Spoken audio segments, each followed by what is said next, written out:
I think what's funny is that actually Biden's platform is far more liberal than Barack Obama's was years ago. And so when we looked at that as an editorial board, we were kind of blown away at how much more similar it is to Bernie Sanders' platform in some ways than Barack Obama in 2008.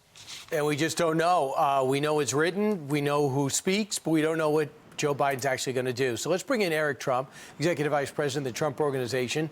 And let me just bring that up to you, Eric. Do you remember what it was like looking at the platform for Hillary Clinton? You probably took in and we lived through what President Obama wanted to do. What about this? Yeah.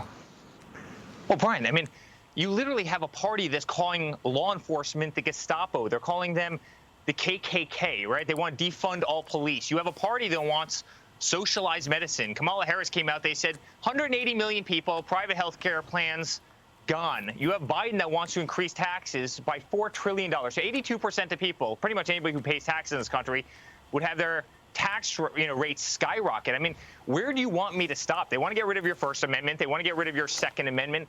They are an incredibly radical party. I mean, this is not the party of JFK. This is not the party of Bill Clinton. You see them last night on the screen. You see AOC. I mean, these people they're crazy. Some of their policies are crazy and would literally destroy this country.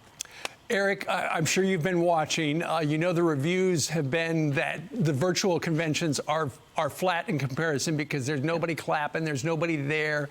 A lot of it is taped. How are the Republicans starting on Monday night, going to make it more exciting? I mean, you look at the TV ratings. I think the broadcast networks were down something 40 or 50% first night. So what are you going to do? You're from a family of TV producers. What are you going to do to get people to watch? Well, there's a couple of things. I mean, first of all, we're not going to be smug, which the other side is. I mean, you watch some of these interviews and just kind of the anger that radiates out some of these people is really incredible. Second of all, I mean, examine the people who are speaking. There's not a single person there that has ever created a single job in their life. In fact, actually, maybe one.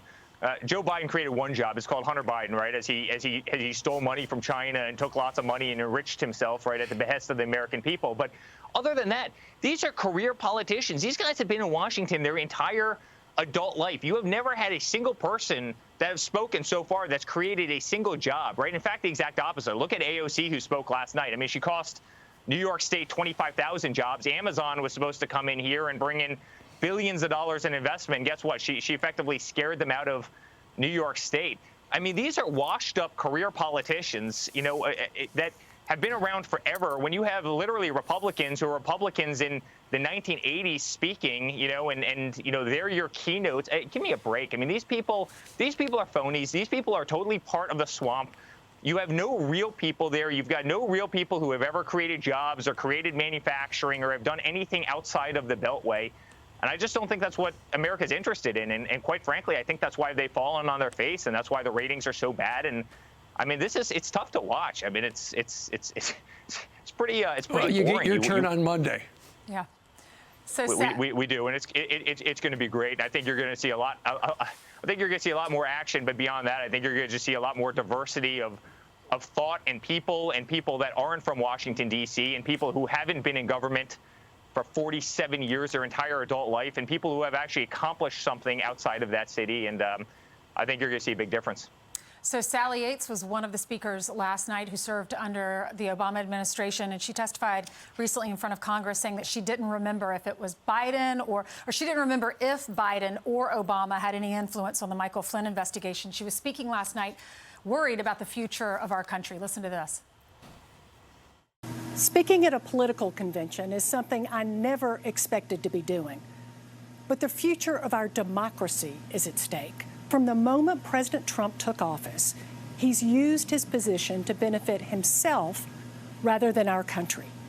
He's trampled the rule of law, trying to weaponize our Justice Department to attack his enemies and protect his friends. We need a president who respects our laws and the privilege of public service. We need a president who will restore the soul of America. We need Joe Biden. What do you say about that when you hear those comments about your dad, that he's only benefiting himself and he's protecting his friends? Ainsley, Sally Yates should be in jail. What she did to my father, what they did to my father, spied on the campaign, tried to take down great men like like Michael Flynn. The irony of that's incredible. You know what the only greater irony was?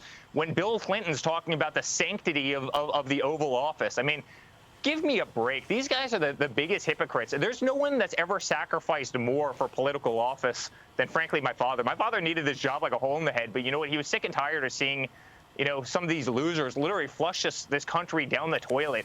Bad trade deals, giving $150 billion to Iran, you know, signing NAFTA, the worst trade deal ever, costing this country tens of millions of jobs, literally losing all manufacturing, losing our economy. I mean, I heard Robert Wolf before. What a joke that whole thing was.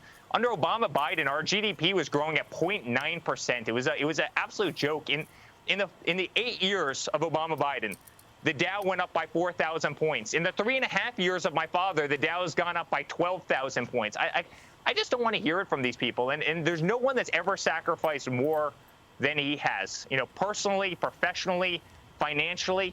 Look at these people. They're all living in beautiful houses on the water in Wilmington, Delaware, you know, right? And they've been public servants their entire adult lives. I mean, how has that happened? And they've only sought to enrich their families. You see, you know, Hunter Biden taking $1.5 billion out of China, getting $600,000 a year working with a little oil and gas company in Ukraine. And I mean, come on, guys. The hypocrisy here is incredible. He just saved money. He took the train and brought his own lunch, and you end up with a mansion and a compound. Yeah, Everybody knows. I guess you get a mansion then. Simple formula. Eric, thanks so much. Thank you. Thank you, guys. Hey.